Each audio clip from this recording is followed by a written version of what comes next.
So Councilwoman Mosley, our favorite councilwoman, is celebrating her birthday. And Thank you. so happy birthday. Thank you. She's 29, right? 29. Again. So we're going to begin with our Pledge of Allegiance and invocation by Councilman Agee.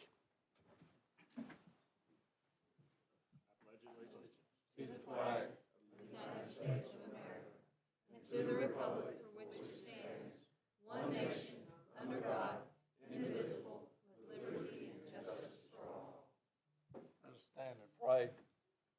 Lord, thank you for allowing us to come together tonight as citizens of Chester County and as council people representing you. Thank you for the veterans in our audience tonight, and we really appreciate what they do and what they've done for this country. Thank you for the service that Mr. Billy Beard, who was a firefighter with the Lando Fire Department, passed away, and his memorial service will be Wednesday this week.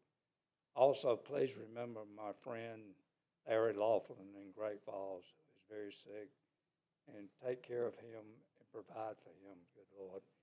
In God we pray, amen. All right, thank you. So I neglected to say we do have a quorum present. We have Councilman Vaughn joining us by Zoom this evening. So we will begin with the approval of minutes. Item 3A is the March 3rd, 2025 council meeting minutes. Is there a motion on the floor? Make a motion to approve the minutes as they've been presented. Second. All right, so we have a motion to approve and a second. Is there any discussion? Call for the question. Those in favor, please raise your right hand and say aye. Aye. Aye. All in favor? All right, so that brings us to 3B, which is the March 10th, 2025 special called meeting council workshop minutes. Make a motion, we approve the minutes as distributed for the March 10th, 25 special call meeting of the council workshop. I'll second. All right, motion and a second. Is there any discussion? Those in favor, please raise your hand and say aye. Aye. I didn't vote in that one because I didn't attend. All right, thank you, Councilman Vaughn. So that brings us to citizen comments. We have one person signed up today. That person is Marion Boulware. If you would come forward. So I'll remind you, if you'll state your name and address, and then after you do that, you have 3 minutes to speak to us. Marion Boulware, address 2224 Taylor Drive, Chester, South Carolina. Yeah, I come before you on behalf of the residents of Old Richburg Road and Taylor Drive. We're seeking some help in two things. First, helping to patrol the, we'll call it the 18-wheelers that travel Old Richburg Road. And second, getting some repairs done to both Taylor Drive and Old Richburg Road. Our opinion, we think the roads and the 18-wheelers are both a safety hazard. That's it. All right, thank you very much. All right, and to say aye. Aye. Aye. All right, all in favor. So next is 6B, which is the second reading of ordinance 2025-9, providing for the imposition of fees for services provided by the county inside municipal limits, acknowledging the municipality's consent to provide such services, invoking the pending ordinance doctrine, and other related matters. Is there a motion on the floor for that one? Make a motion we approve second reading of ordinance 2025-9. I'll second. All right, so we have a motion and a second. So at this time, I'll ask Mr. Hester, is that something you'd like to speak to, or? I'll speak to it real briefly just for clarity for the public. And so this is second reading.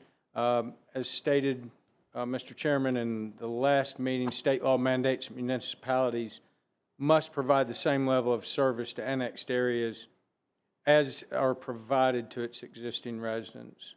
However, annexations often occur when a municipality either cannot or does not provide all the necessary public services within its jurisdiction. As a result, the responsibility for these services, along with the financial burden, falls on the county council, county staff, and ultimately the county taxpayer. This ordinance grants Chester County the authority to charge municipalities a fee for providing services in newly annexed areas where the county is responsible for providing those services.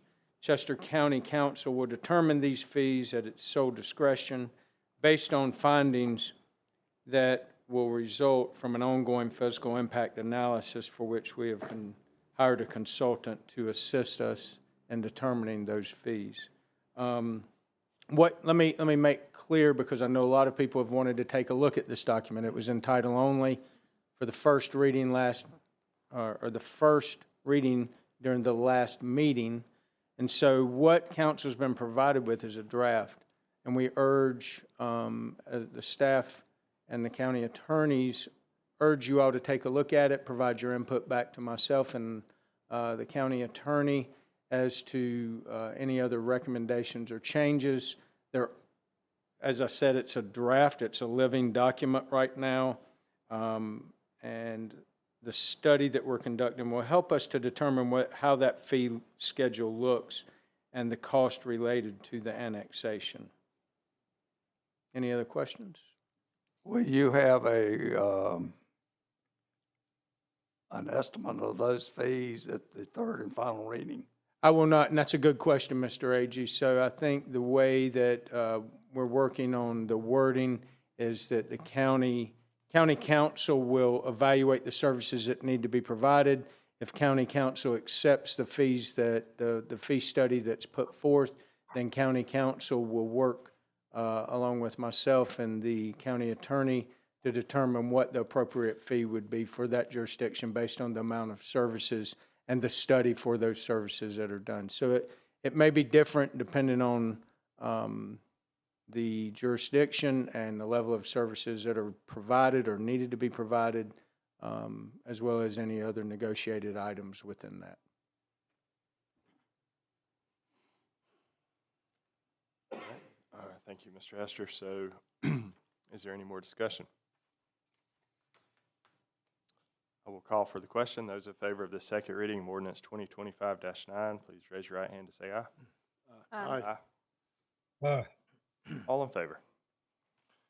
Next, we have item 6C, which is resolution 2025-8, creating the 2025-2026 Capital Project Sales and Use Tax Commission and providing for other related matters. Is there a motion for that? I make a motion that we approve resolution 2025-8. I'll second. All right, so Mr. Hester, I'll again put it back to you. Would you like to speak to this one as well? Thank you, Mr. Chairman, and I'm going to ask Mr. Kozlark to come up and present regarding this, if you don't mind. Evening, Mr. Chairman, members of council. I am not going to touch the microphone tonight. I've been shocked one too many times. The resolution before council tonight is the beginning of the capital project sales tax for 2025-26. Again, I will try to be as brief as possible about the process because it will be ongoing for quite some time. There are a couple of initial steps and then the much longer term steps. The first one is this resolution. Obviously, it's on for tonight's consideration, and that is the statutory authorization to create the Capital Project Sales Tax Commission. The next step would be picking members, both by the county and the municipalities, and I'll explain that in just a moment. There, of course, would be the Capital Project Sales Tax Commission itself would take various actions to come up with a list of projects and the referendum question. This, of course, has been done a number of times in Chester County before. That list of projects and the referendum question is then presented to council. Council ultimately has to decide whether it goes on the ballot. That question has to be determined before August 15th of 2027. I realize 2026. I realize as we sit here today, that seems like a very long time from now, but with holidays, with meeting schedules, with requesting for information for governmentals who may want to request funding, that process will be here before you know it. Once the referendum question, assuming all of that happens and council ultimately agrees, is provided to the I still call them the Elections Commission, then it would go on, excuse me, the November ballot next year. If it is on the November ballot and it is approved, there are a number of additional steps council has to take, and then it would be imposed, and which would just be a continuation because the county currently has one in May of 2027. So tonight's resolution specifically, it creates the Capital Project Sales Tax Commission. It adopts the number of members that each of the municipalities are allowed to select. And that is all it does for right now. It also has some laudatory goals for the Capital Project Sales Tax Commission with respect to how long the county would like them to take to complete their work. But those, of course, are not mandatory. Those are simply stated as we would appreciate it if the Capital Project Sales Tax Commission could meet in June to organize itself and then consider projects in the last third of this year with an eye toward being done in March of next year. So roughly a year from now, hoping CPST would be done and then presented to council. When creating the Capital Project Sales Tax Commission, state law requires that it be a 6-member commission. Obviously, council, many of you have been through that before. For the members of the public who heard me say 6 members, yes, it is an even number of members. So that is not a mistake. 3 of those members are from the municipalities. That is, they have to come from incorporated municipalities within the county. The other 3 members are appointed by county council, and they come from the unincorporated area of the county. The way that the 3 members are determined, or the number of members that are determined by the municipalities, there is a formula in the statute. I am certainly happy to go through that if council would like. The simplest answer is you look at the actual 2020 census, which is the most recent census, not any of the estimates that have happened since then. You work through the formula under the statute, and you end up with, in Chester County, the city of Chester being allowed to pick 1 member. That member, because none of the other cities in Chester fit within the category basically under the formula to get a member appointed, the member from the city of Chester then picks the other 2 members, which must come from another incorporated municipality. Actually, 2 other incorporated municipalities. Let me say that again. Under the formula, the city of Chester gets to pick 1 member. That member then has to pick 2 other members that must come from different municipalities, both from Chester and from each other. So that essentially you would have at least 3 of the incorporated municipalities within the county represented on the Sales Tax Commission. How this council elects or appoints its 3 members is not stated under state law, other than it should come from people in Chester County. But as far as how the 7 members here would determine that, that is obviously for you to decide. The other item I will note, and again, I'm happy to answer questions. The city of Chester has 30 days under state law from assuming council adopts the resolution tonight. The intent is for the administrator to send notice of the adoption to the city of Chester tomorrow. And under state law, the city of Chester has 30 days to select its member, or this body, Chester County Council, has the ability to select that member for them. And still, that member, whether picked by the city of Chester directly or picked by county council under the alternative form, has to pick the other 2 members from the municipality.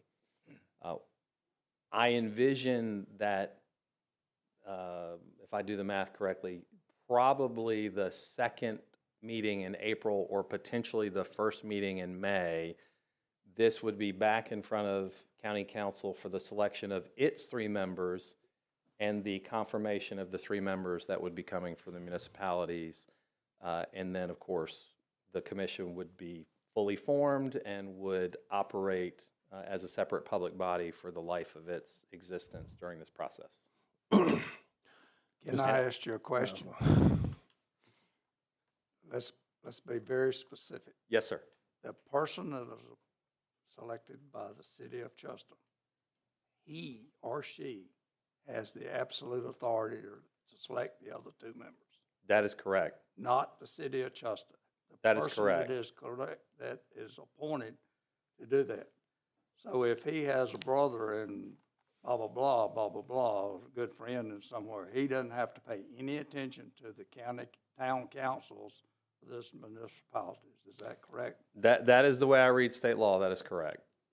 Now, obviously, politics are politics, and you find elected officials understand how that works. But state law does not permit, other than the one member that comes from the city, it does not permit any of the city councils to pick any of the other members. Whether the person who is selected by the city of Chester is influenced by those people or not, that's a political question. So that was gonna be my question, the kind of a hard question, is the logic behind that person actually picking the other two people is to prevent it from being political. Is that correct? Is that the logic you're understanding as why they did the formula that way? I think there are a couple reasons for that. The reason why I think it's 3 members from the unincorporated area of a county, and by the way, remember, this is statewide, so this is not just directed at Chester. Any capital project sales tax commission is selected this way. I think the idea is because there are 3 members that are coming from unincorporated county area and 3 members that must come from some incorporated municipality, the idea is it ensures that projects are covering both the ideas and the areas within the municipalities. That is, municipalities may have specific needs or wants that perhaps a county area doesn't, and vice versa. The unincorporated areas may have specific needs and wants that city areas may not. So I think that's why it's 3-3, because you effectively have got to get one of the county members to vote for city projects or city members to vote for county projects. The reason why I think they did the appointive index the way they did, and this gets a little bit into the formula, and I will explain it now. You take the entirety of the population of all the incorporated municipalities within a county, and you add it up, and you divide it by 3, because that's how many members the municipality gets, or the municipalities get. And then you divide the population of each municipality by that number. By the way, that math is in short form shown in the resolution, just so there's no question where the numbers came from. The census data is in there, the appointive index is in there, and the actual math is, again, short form, is shown in the resolution. And that way, it, by population, ensures that at least the most populous municipalities get 1 or more picks. And then if that municipality does not consume, and no municipality can get more than 2. So if that municipality does not consume the body, which it cannot do under state law, then it does take away the elected body from picking the other 2 members. It unfortunately, in some respect, forces the person who's been appointed to then take that burden on and do it directly. Thank you. So I want to be clear about that. So there's no way, with the way the math works for Chester County, that means that there needs to be an appointee from not each municipality, but not 2 appointees from one municipality. Is That's that what correct. I heard you say? That is correct. Okay, so it'll be 3 different municipalities represented at a minimum. That is correct. Okay. Yeah, and it's a little bit unusual because we all grew up in grade school learning that anything 0.5 or over rounds up to the next whole number. That is not the way this formula works. It is the whole number only in the math problem, if you will, that matters. So in the math, Chester actually has an appointive index of 1.8, keep going for number of decimal places. But the way the statute reads is everything after the whole number, you truncate. So the fact that Chester has 1.8, we all want to go, well, that's a 2. In real math terms, that's right. In capital project sales tax appointment statute terms, that is not right. It's 1 point, drop everything else. It's a 1, and that's how we come up with theirs. Every other municipality in Chester has less than a 1, and that's why none of them get a direct appointment, and it's forced onto the person who's appointed by the city of Chester. And again, this has been done 2020, I think, was the last capital project sales tax appointment. So, this will be the fourth time in Chester that this process has been, at least four that I can recall, that this process has been done.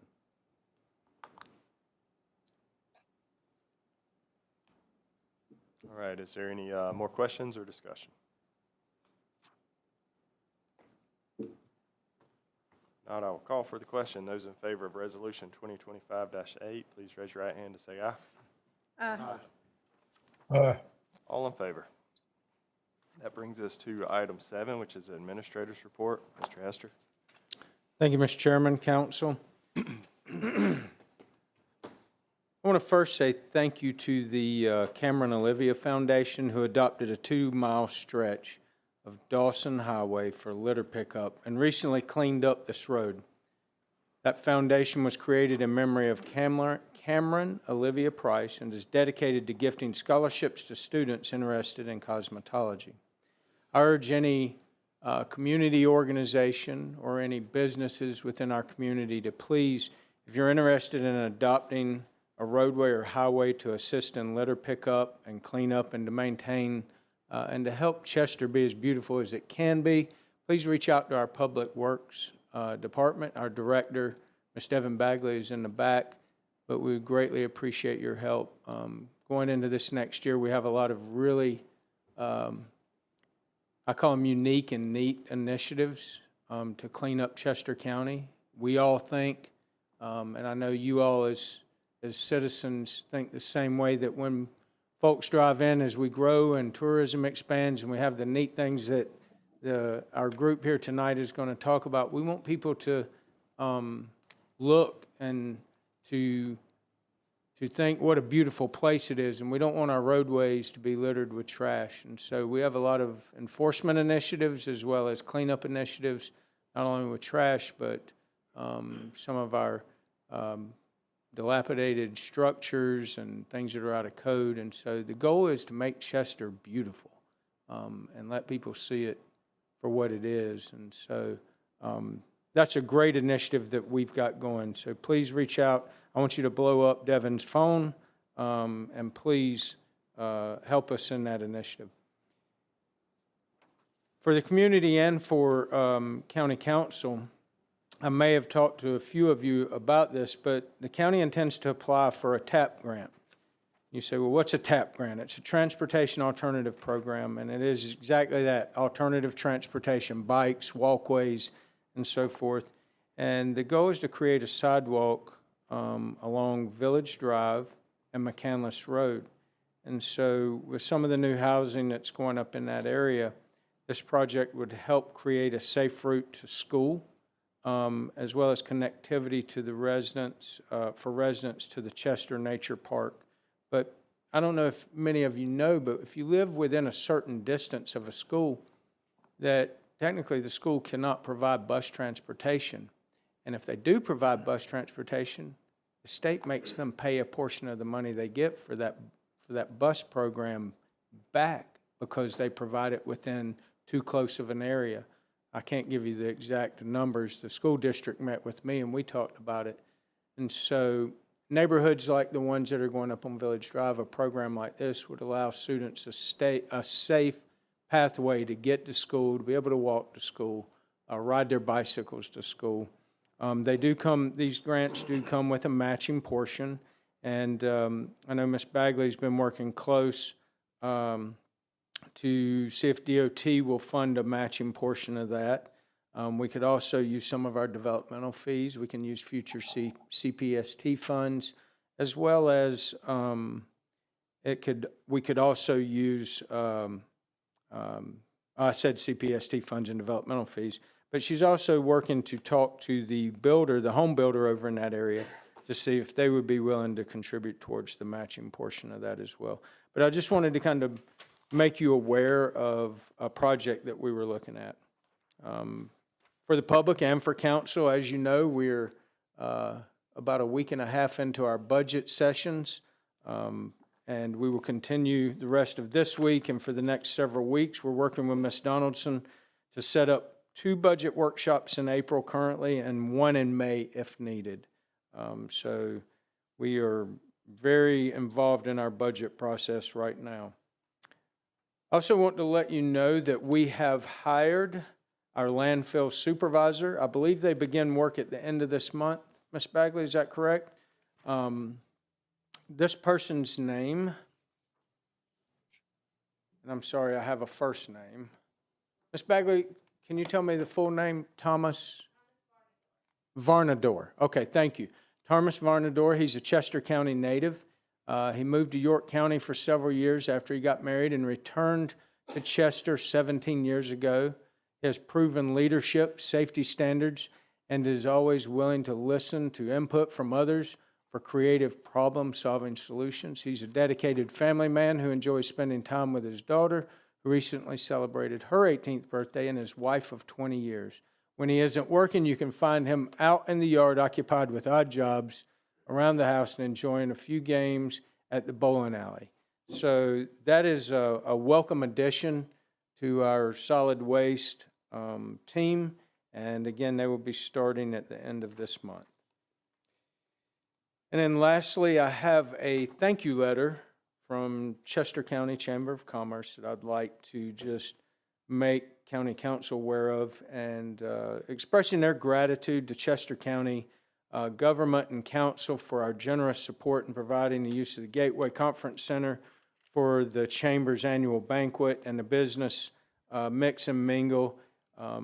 They bragged about what an incredible venue and how great the evening was. And for those of you that attended, along with myself and many other of our staff, it was a wonderful event this year. Probably, I say every year, it's one of the most well-attended. But again, I think this one topped last year, that topped the year before. And so this is my third one since I've been here. And even our state senator that's from down in the Florence area who spoke was amazed at the level of community participation in an event like that and the turnout. So, but again, just a thank you from our Chester County Chamber of Commerce for our partnership and for helping them make that event and that evening a special night. And that concludes my administrator's report, Mr. Chairman. All right, thank you very much.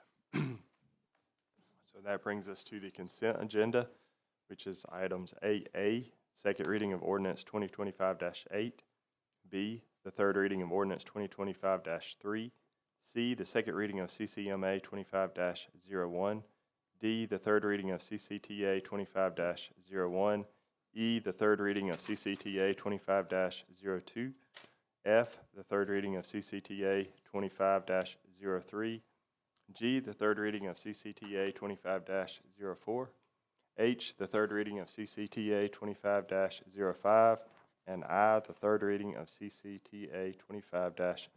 Is there a motion on the floor? I'll make a motion, we approve the consent agenda. I second. All right, so we have a motion and second. Is there any discussion? Hearing none, I call for the question. Those in favor, please raise your right hand to say aye. Aye. Aye. All right, all in favor. Thank you. So we don't have any old business, but we do have some new business that I think we're all waiting and we're excited for, which is the Chester County War Memorial Building 75th Anniversary Modifications Update. Mr. Hester, I'll turn it over to you to do the introductions. Okay, thank you, Mr. Chairman. First, let me say that this is a fantastic project that is going to help further revitalize downtown Chester. And not only will it help further revitalize downtown Chester, but it's also going to impact our War Memorial Building and make it more visibly impactful from the outside as well as the inside. And I remember this started over a year ago, and I had a couple of members in our community. Miss James is sitting out there, and I'll be honest, she stayed on me about this thing and stayed on me about this thing. And while we thought it was a good idea, it was just from a time standpoint and a staffing standpoint, we needed help. And we needed somebody to really take this. And so we assigned a member of our staff, Mr. Hayes, as a project manager. And they formed a committee, this group. And I want to introduce some members of the committee that are I'm not sure if they're all here tonight, but I'm going to introduce some members of the committee. And we have Major General retired Mr. Hemp McManus, which Wade H. McManus, but we call him Hemp.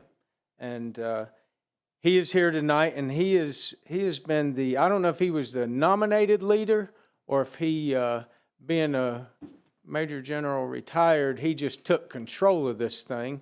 But he has been a great leader of the project. We have Mr. Al Boyd with the DAV, Mr. Gene Lovey, Ms. Roxanne James, Mr. Ed Darby, Ms. Joy Yarborough, Mr. Rick Anderson, Mr. John Massey, and also Mr. Gene Camp.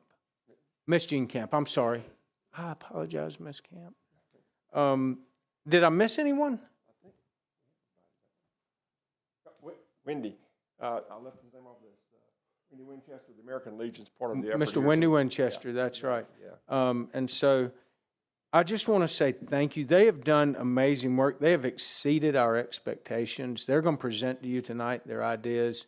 And I just want to remind council that we did vote, you did vote to allocate a portion of our ARPA funds to assist with this project.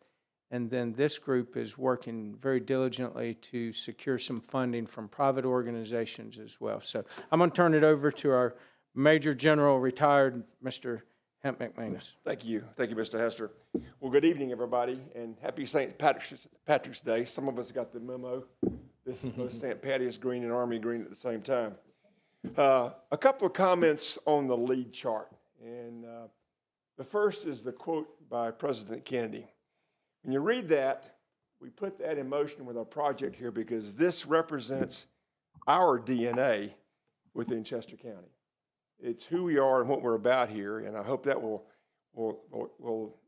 gravitate with you as this thing goes on here. And secondly, we're not looking at just casualties. This is about all the men and women who have served throughout our nation's wars, in uniform and some out of uniform. Now, in your packet, I'm not going to brief this tonight, but I'm happy to meet with you and take your questions tonight as well. But I've given you a couple of charts on Did You Know? Some summary information I found in our research here. The stories are amazing about our residents from Chester County. So Mr. Hayes is I used the phrase Huntley Brinkley this, and I knew Harold didn't know who I was talking about, so we're going to team pitch this tonight as we get forward here. So next chart, please. So as Mr. Hester mentioned, this began with a concerned citizen's point that the county needs to do something to remember and honor its veteran population. And it wasn't just about a single war, it's about looking at the history of America's wars in doing that. The Disabled American Veterans Chapter and the American Legion joined forces and took ownership of this with Mr. Massey, and then put together a planning committee. After a couple of meetings here, Sergeant Board reached out to me, and I think I got drafted in this process here. So they brought me on board here, and so after a month, they put me in charge. So it is what it is. So we're going to get there. But when we got going here, I did a lot of research. I started with the monuments in Chester County, and you know, there's so much history there. The bricks on the front walls and so forth here, and that research established a mission statement for us, and from there we had a vision, and that vision defined the approach I'm going to brief you on this evening. It's about veterans, serving veterans. It's also about by the community, for the community. This is a living and enduring approach to remembering and honoring our veterans versus a point-in-time offering. The monuments are great in our county, and their historical significance cannot be over or understated. They're significant indeed. But this is a different approach to capturing what our citizens did throughout our history. And I'll get to that in just a moment, too. We realize the three things you see there are essential to success. Continuous and countywide communication on what we're doing here to let people know what we need, where they can help, and things of that nature. We know that we have to reach out to the veterans and to get their input, and to the families of veterans who have now departed. And the last thing here, we believe that getting our youth and our young citizens involved is critical in keeping this an ongoing type of effort here. Because again, once we start, when we began this, I'll make some comments later, things we've learned along the way we had no idea of the data that we gained access to.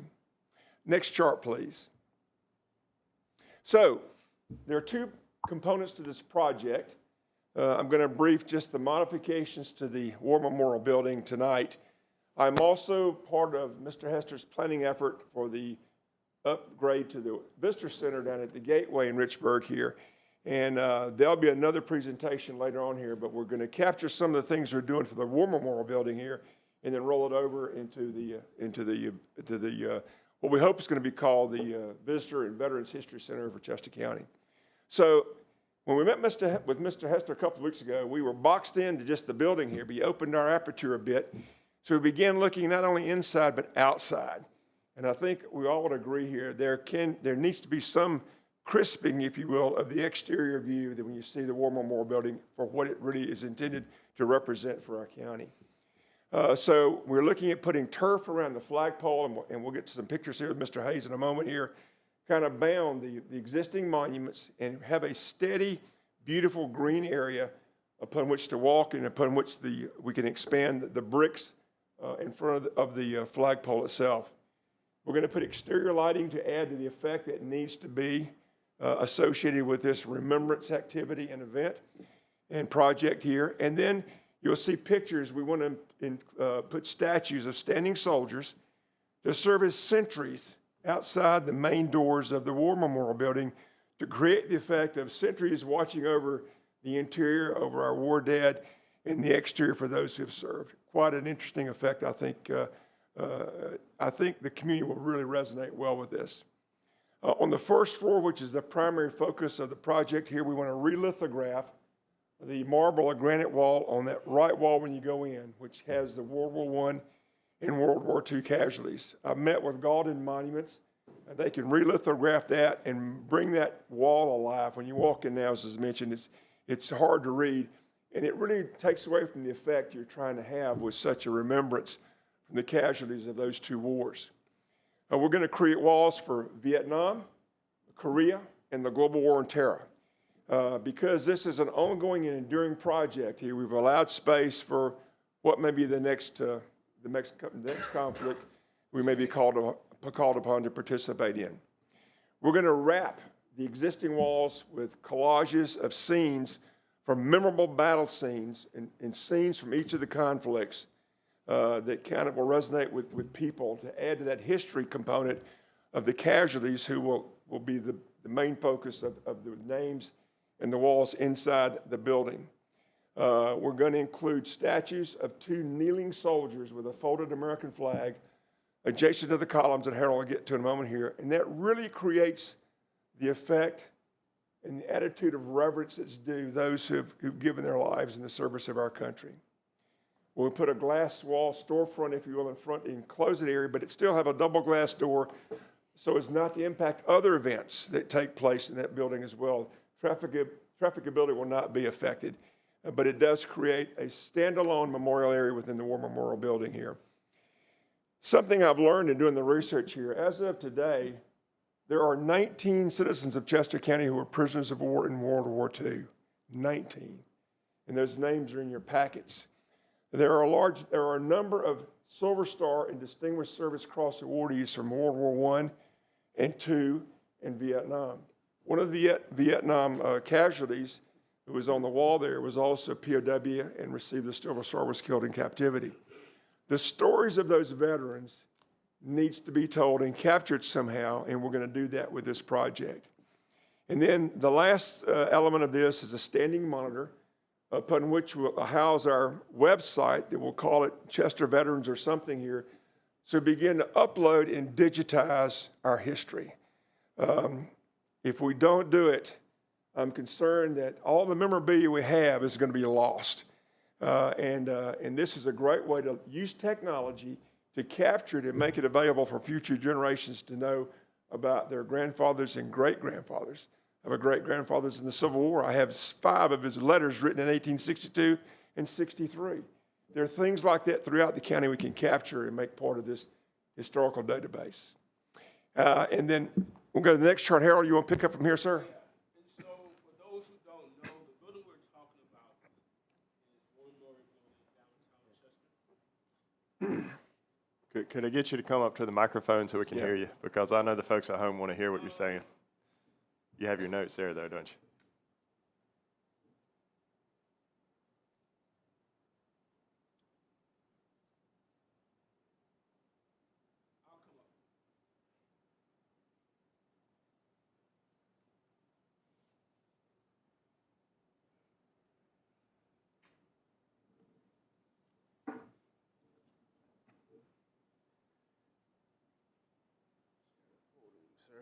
You got it.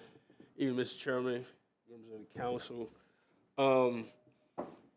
So, like I said, the building we're talking about is the War Memorial Building in downtown Chester. And these are the grounds where we were talking about possibly putting in, new turf and sprucing up the grounds around the building. When I mentioned going to the entry, I'm talking about going through these front doors right here. So, with what he just talked about, General just talked about, how do we make that into a project? So what we ended up doing was taking the existing floor plan of the War Memorial Building and trying to figure out a way we can put a special museum space in with the small amount of space that we have to deal with. So entering, you have your, to your left, you have your elevator. To your right, you have your stairs that take you up top. You have the two columns that General was speaking to earlier, which we will possibly put statues. And then the way we were looking at addressing how we put a museum area here, because this space is also used for voters. So we couldn't do nothing where we are placing permanent fixtures and things on the floor. So what we came with the idea was placing things on the wall, placing images on the wall that represented the wars that we were trying to honor. But one of the problems was, because this is an open space and then the building was open after hours sometimes for parties and other events, we wanted a way to secure this area after hours. So then we came up with the concept of adding a wall. Adding a wall across here, this existing space, adding a wall across here. And what they did was that allowed us to be able to secure this space back here, which we're calling the War Memorial Walls of Honor. So in placing this wall, we didn't just want to place a wall and it be bland. We want this wall and this door to set the tone in welcoming people into the space. So we'll go to this slide here. So as you enter into the memorial entrance, this is the entrance. So that's the door you saw on the floor plan, and it's flanked by two soldiers, kneeling soldiers images. Now these images may not be the exact what we use, but this is just to give you an idea of our concept. And then off to the right, we have all of the seals of all of the military departments. So we have Army, Marine, Navy, Air Force, Coast Guard, and Space Force, which I never knew about. That was something I learned of being a part of this project. So that's the entry. So we want the entry to set the tone once you go beyond these doors, because we were honoring very special people. So once you enter through these doors, you then see this wall right here. Can you see my? Yeah, you see my cursor. You see this wall back here. Now that wall is this wall here. So this wall is where we're honoring the Vietnam War. So here we have images, and it'll be a collage, not necessarily just 2 or 3 pictures. It'll be a collage of images that represent the Vietnam War. And then off to the right, we have the existing. We're honoring World War I, World War II with this existing marble wall. Now this is existing, it's not too great, and that's not in too much of a great condition. So we have consultants that we've worked with that are going to spruce this wall up. If you can see here, we have cracks in it, and General Menace was working with them, and they gave ideas of how we could spruce it up. You want to speak to that a little bit? We're going, it's relithographic. What it does, it brings the lettering alive, if you will. It's very faded, it's inconsistent across, and then we can put kind of a protective coating once it's done. So when you walk in now, it'll outlast all of us here in terms of visibility, which is kind of neat. Here we're going to put the scroll of honor for the World War II POWs to the left, and to the right will be the scroll of valor for the valorous awardees, and make that where we can add to it as we do more research in the history of our veterans here. We'll be adding to that, I am certain, and also we'll create a POW wall for Vietnam as well. And then as we move around those space, you come to here, which we're calling war windows, which is this space. So what we're looking to do here is have inserts that can go into space, and those inserts will be wrapped in different images of the wars, all the wars. So we could put these three in, and then we take these three out and put another set in. But like, for example, this window is showing where the Vietnam War is a map of the Vietnam War. Then we have some soldiers here. And then again, we have another one that talks about where the Korean War, the map of the Korean War. And again, these are not necessarily the images we're used, but this could be some of them because this can be brought in and brought out. If I can make a comment, what's neat about the wall wrapping and the window wrapping is when it's all done now, think of the effect when you walk in now to the War Memorial Building, the first floor. You go through the main door, you'll see two kneeling soldiers with a folded flag here. You'll have color on the glass wall. You go in now, you'll have a whole different color hue in that first floor area than we're accustomed to. I think the reverence, the respect that will be the result of that, I think the community will really, really appreciate. So that the kneeling soldiers on the interior, that's what we're talking about. This, and these are life-size statues that we'll have inside the space in front of both columns. I was that size 50 years ago. I was 6 feet tall, 174 pounds, but no longer. And then on the outside, these are the other two examples of where we would have the statues on the outside here and the outside there. But going back to the floor plan, moving on around, we have the Korean War and the War on Terror. That wall is here. And so again, we'll have a collage of images that represented the War on Terror, which is still going on now, and the Korean War. And here is the exit. Once you get through here and take it all in, and on these columns, we will also have TVs. Once you take it all in and you exit out through this door, you have soldiers saluting you as you exit. Now, you see this stuff in 2D, but three-dimensionally, this is what we have. So again, this is walking through the front door of the building, and what this is representing is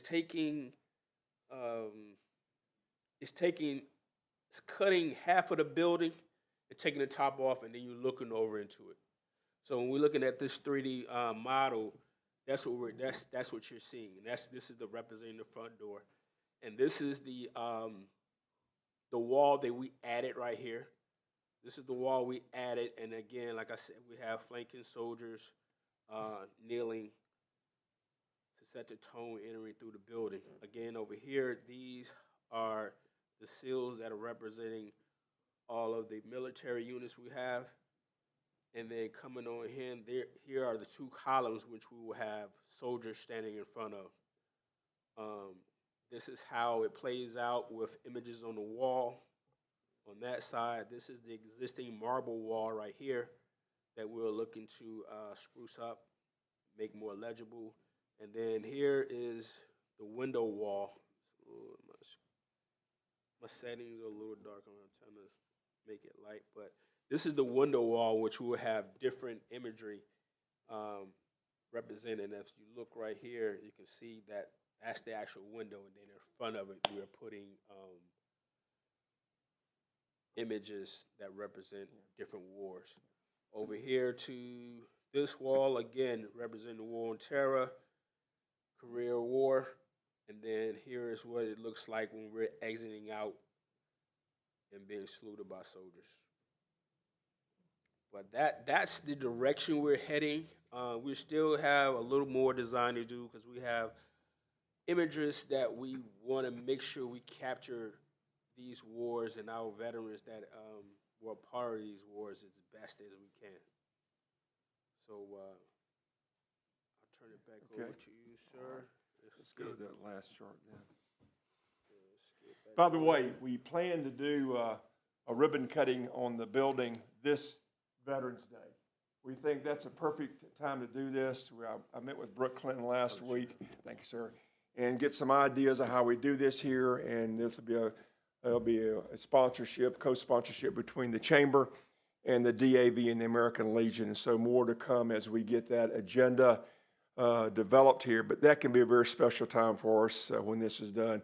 And again, as Mr. Hester said, what a great way to do the beautification, our part of beautifying downtown Chester. A couple of closing thoughts. I really believe this is quite a unique opportunity to do something different in capturing the stories of our veterans from Chester County. This is my give back phase. Members of the DAV, it's time to give back, and this is a great way to do this here, to teach those who come after us about the path we've traveled. We're looking for ways we can have, as we build a website, we're looking for ways that families and veterans can also add to this and help us build that database to keep that living and enduring history going along the way here. We will continue to use patriotic holidays to meet with people, get their stories, scan pictures, add to the record, and build as we go here, if you will. We think we can make this a learning opportunity by creating research assignments, perhaps for church youth groups, beta clubs, junior RTC organizations, and maybe civic organizations, manageable projects. But once you get into this, it's like you get so fascinated with our history, and so we think we can do that, and I think people will enjoy that too. The concept of linking tourism with our rich history, as Mr. Hester said, is a unique way to put all this together here. We'll create strip maps and that cover the history.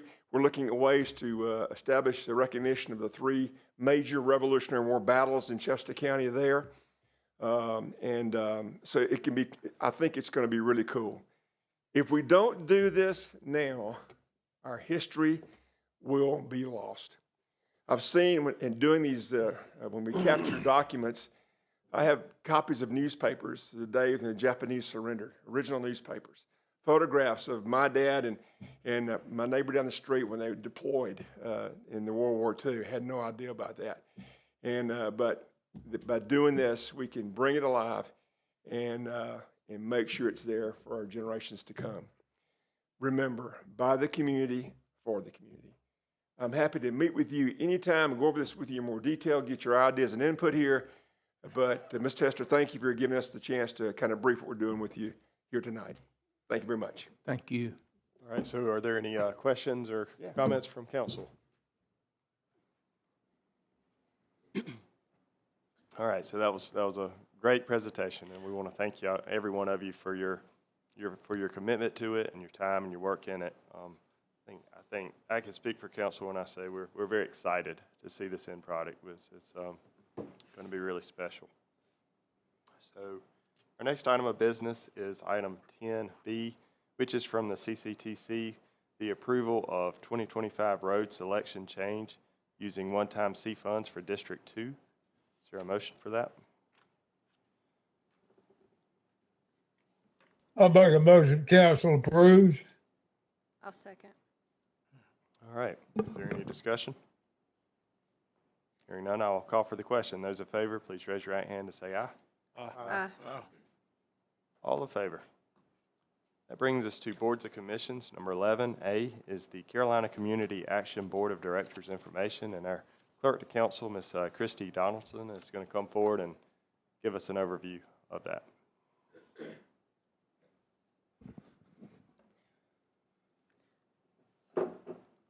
Good evening, Chairman Wilson, Council. I'm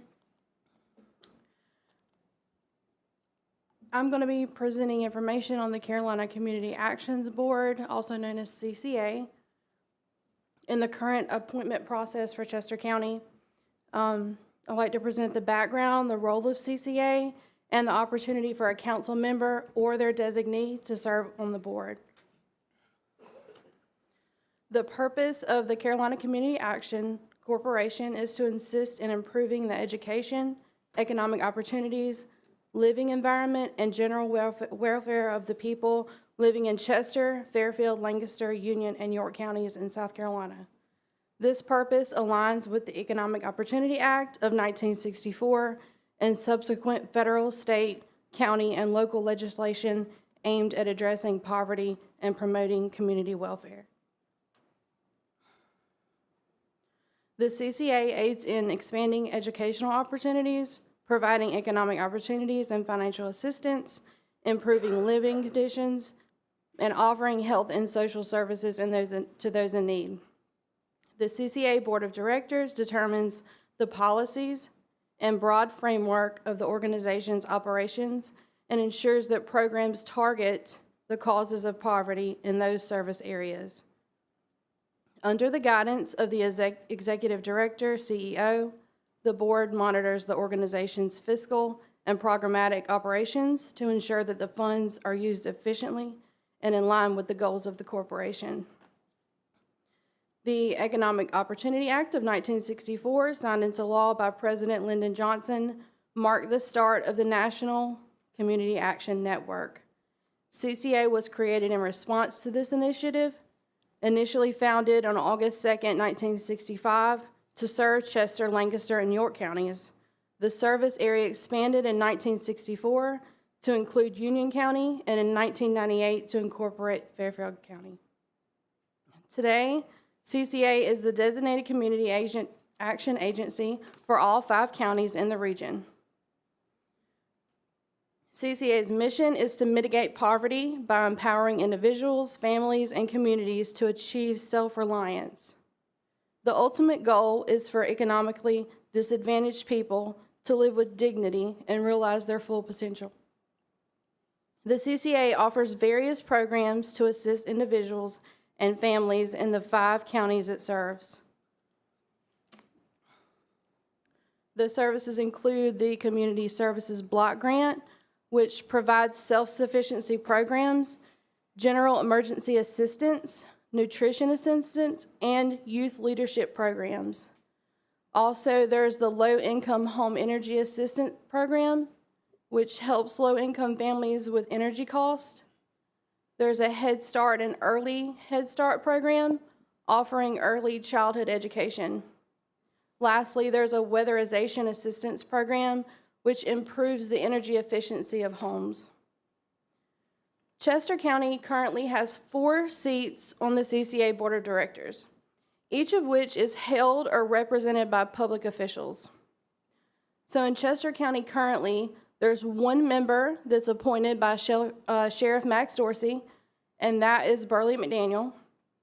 There is 1 member appointed by Chester County Senior Services, which is Miss Azzy Hill. 1 member represents the low-income sector, and that person is, there's an election held every 3 years. Currently, that appointment is Davita Schultz. And then 1 member is appointed by a public official of Chester County government or council. In 2013, just a little history of how the appointments have went with Chester County. In 2013, Mr. James Cloud, who had been serving as the representative of Carlisle Roddy, was no longer able to continue his role. As a result, Reverend Angela Twitty Perry of Great Falls was appointed as a representative of Mr. Roddy. In 2015, Mr. Shane Stewart was given the opportunity to serve, but due to scheduling conflicts, he designated Reverend Perry as his representative. Additionally, in February of 2023, former councilman and chairman, Mr. Joe Branham, also designated Reverend Perry to continue serving on the board as Chester County's representative. So as of now, the invitation is open for a current council member to serve on the CCA Board of Directors as a public official or to designate Reverend Perry to continue serving as Chester County's representative. I have received Reverend Perry's application, and the CCA Executive Director also speaks very highly of her commitment to this board. This is an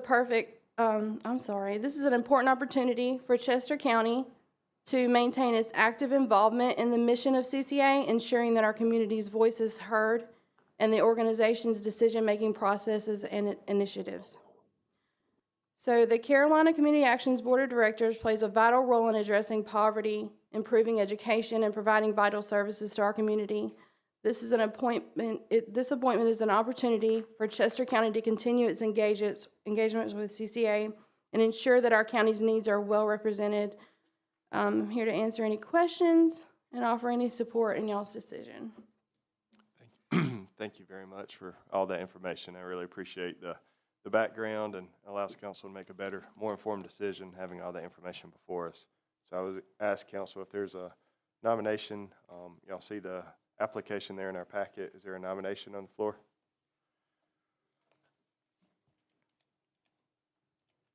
I'd like to nominate Angela Perry again for reappointment to that board. Second. All right. We have a nomination for Angela Perry and a second. Is there anyone else? I guess we didn't necessarily need a second, did we? Are there any other nominations on the floor for this position? Hearing none, I'll call for the I'd vote. like to nominate Angela Perry. All right, so we've got Angela Perry nominated for this position on the Carolina Communities Actions Board.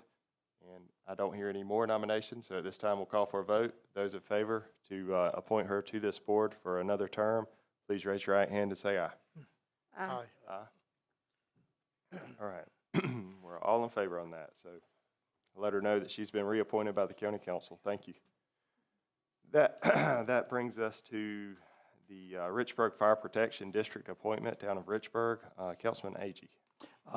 Mr. Barber, Charlie Barber was recommended to me by the town council from Richburg, and I would select Mr. Barber to continue serving as a member of the Richburg Fire District. All right, so we have a motion. Is there a second? I'll second. Is there any discussion? Those in favor, please raise your right hand and say aye. Aye. All in favor. Next, we have again the Richburg Fire Protection District appointment for District 1. Mr. Agee. Mr. Bill Gladden had served for many years on the Richburg Fire District, and he has some family issues, and he could no longer serve. And Ms. Denise Rice has been recommended, and she was filled a little slot his remaining time, and now she's up for her appointment. Ms. Rice lives on Ligon Road in Bascomville. Not many people know where Bascomville is anymore, but that's where she's from.